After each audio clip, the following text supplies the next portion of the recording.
দ্বিতীয় তথা শেষ দফার নির্বাচনে যে সমস্ত জেলায় ভোট গ্রহণ হবে তার মধ্যে রয়েছে দক্ষিণ ২৪ পরগনা। আর এই ভোটে যে জেলার পুলিশ পর্যবেক্ষণ করে যাকে পাঠানো হয়েছে তিনি হচ্ছেন উত্তরপ্রদেশের encounter specialist Singham police officer Ajay Pal Sharma. ইতিমধ্যেই ময়দানে নেমে পড়েছেন তিনি। সোমবারই যে সমস্ত ভিডিও আজ তাক বাংলার হাতে এসেছে তাতে দেখা যাচ্ছে দক্ষিণ ২৪ পরগনার ফলতায় পৌঁছে গেছেন অজয় পাল শর্মা। তৃণমূল নেতা তথা ফলতা তৃণমূল প্রার্থী জাহাঙ্গীর খানের নাম করে রীতিমতো হুঁশিয়ারির সুরে কথা বলতে দেখা গেছে তাকে। এলাকার মানুষজনের সঙ্গে কথা বলেন। একটি ভিডিও সেখানে দেখা যাচ্ছে এলাকার এক ব্যক্তির সঙ্গে কথা বলার সময় অজয় পাল শর্মা বলছেন, ভালোভাবে জিজ্ঞাসা করছি, বুঝতে পারছো না? উত্তরে ওই ব্যক্তি বলেন, আরে না জানলে কিভাবে বলবো। এরপরে অজয় পাল শর্মার সঙ্গে থাকা এক নিরাপত্তারক্ষী এবং আরও কয়েকজন ওই ব্যক্তিকে বলেন, এভাবে কথা বলছিস কেন, নম্রভাবে বল। চলুন সে ভিডিও একবার দেখাই আপনাদের। मोबाइल नंबर क्या है? तो कहीं तो होगा मोबाइल नंबर। हाँ, कौन करिएगा मोबाइल नंबर? नाम भी खान हाथ से काम ना करें। आप बोले लोग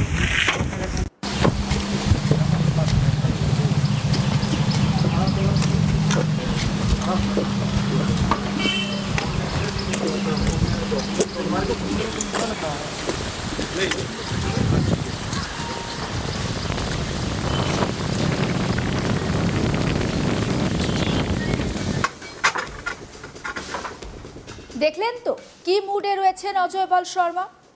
এছাড়া প্রকাশ্যেই ওই পুলিশ কর্তাকে বলতে শোনা যায়, আশেপাশে যত লোক আছে ভালো করে বুঝে নাও, যদি কেউ বদমাইশি করেছো তাহলে তাদের ভালো করে চিকিৎসা করা হবে। যদিও কোনো খবর আসে বা যদি কোনো খবর আসে যে কেউ কাউকে বিরক্ত করার চেষ্টা করেছে তাহলে তাদের ভালো করে খবর নেব। জাহাঙ্গীরের বাড়ির লোকেরাও দাঁড়িয়ে রয়েছে, ওকে ভালো করে বলে দিও।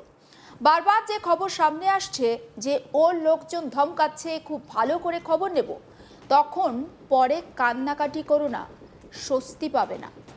শোনাবো অজয় পাল শর্মা ঠিক কি বলেছেন সেই বক্তব্য। तरीके से पूछना समझ नहीं आ रहा। अरे नहीं पता हम कैसे बताएं। ऐसे कैसे बोल रहा हूँ? ऐसे कैसे बोल रहा है? नहीं पता हम ऐसे क्यों बोल रहा करता हूँ? पोलाइटली बोलो, भद्र में बोलो। हमें नहीं पता हम कैसे। तुम्हें नहीं पता उसका वो कहाँ रहता है? वो नहीं पता।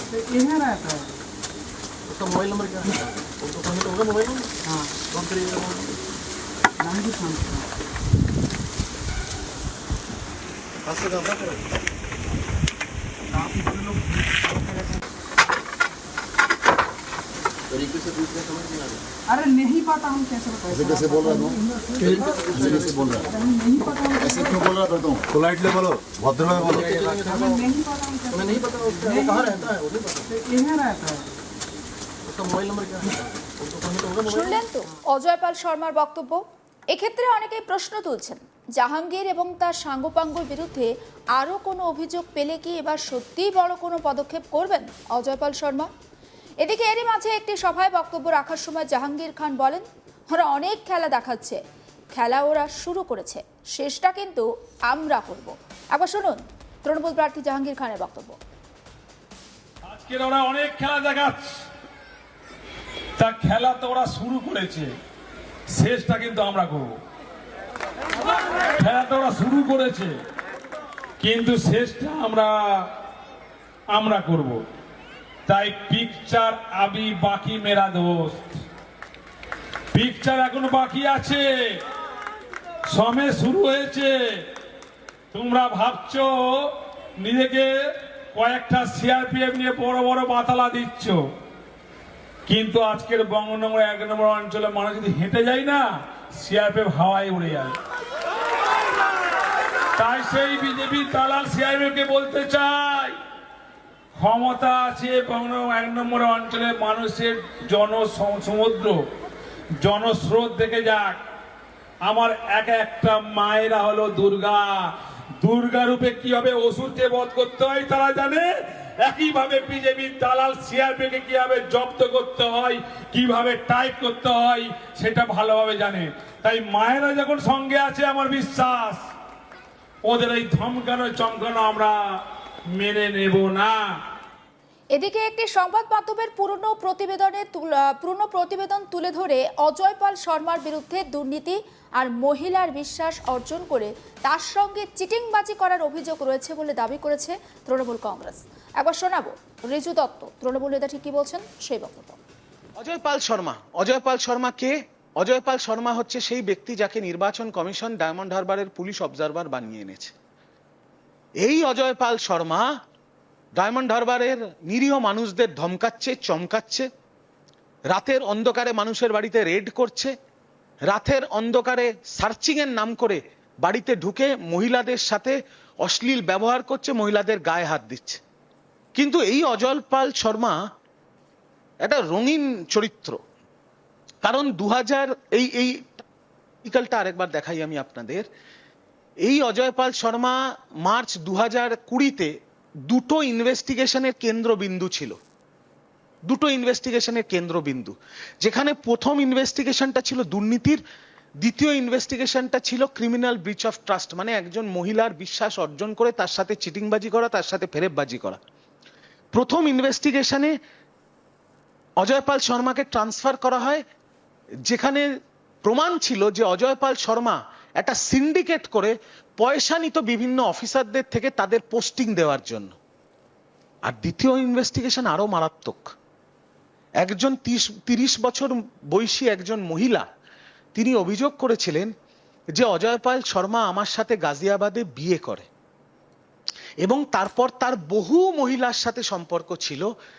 এবং যখন আমি এটাকে ধরে ফেলি আর আমি এটা যখন ডিআইজির কাছে কমপ্লেন করতে যাই, তখন এই অজয় পাল শর্মা আমার ওপরে কেস করে, আমার বাড়িতে লোক পাঠিয়ে আমার ল্যাপটপ, ফোন, ডিভিআর সবকিছু নিয়ে চলে যায় এবং আমাকে দোষী সাব্যস্ত করে দেয়।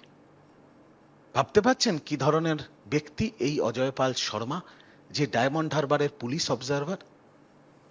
কিন্তু আমি অজয় পাল শর্মাকে স্পষ্ট ভাষায় একটা কথা বলতে চাই, যে আপনি এই যে অন্যায়গুলো ডায়মন্ড হারবারে করছেন, লোককে ধমকানো, লোককে চমকানো, আপনি যে অপরাধগুলো করছেন যেগুলো বেআইনি, মহিলাদের সাথে অশ্লীল ব্যবহার, মহিলাদের গায়ে হাত দেওয়া, আপনি যে বিজেপির মালিকদের কথায় অসাংবিধানিক কাজকর্ম করছেন, আপনাকে স্পষ্ট বলে দিতে চাই, আপনি যদি মনে করেন 4 মের পর আপনি আপনার রাজ্যে ফেরত চলে যাবে আর সেখানে বিজেপির মালিকরা আপনাকে বাঁচিয়ে নেবেন, তাহলে আপনি ভুল করছেন।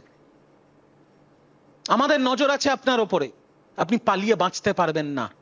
আপনি যে রাজ্যে চলে যান, যে বিজেপির নেতার হাত আপনার মাথার ওপরে থাকুক না কেন, আপনার নামে এফআইআর হবে, আপনার নামে চার্জশিট হবে, আর আপনাকে ঘেঁটি ধরে বাংলার কোর্টে নিয়ে আসা হবে, আইনের সামনে আপনাকে ফেলা হবে, আর আইনের কঠোর থেকে কঠোর ব্যবস্থা আপনার বিরুদ্ধে নেওয়া হবে।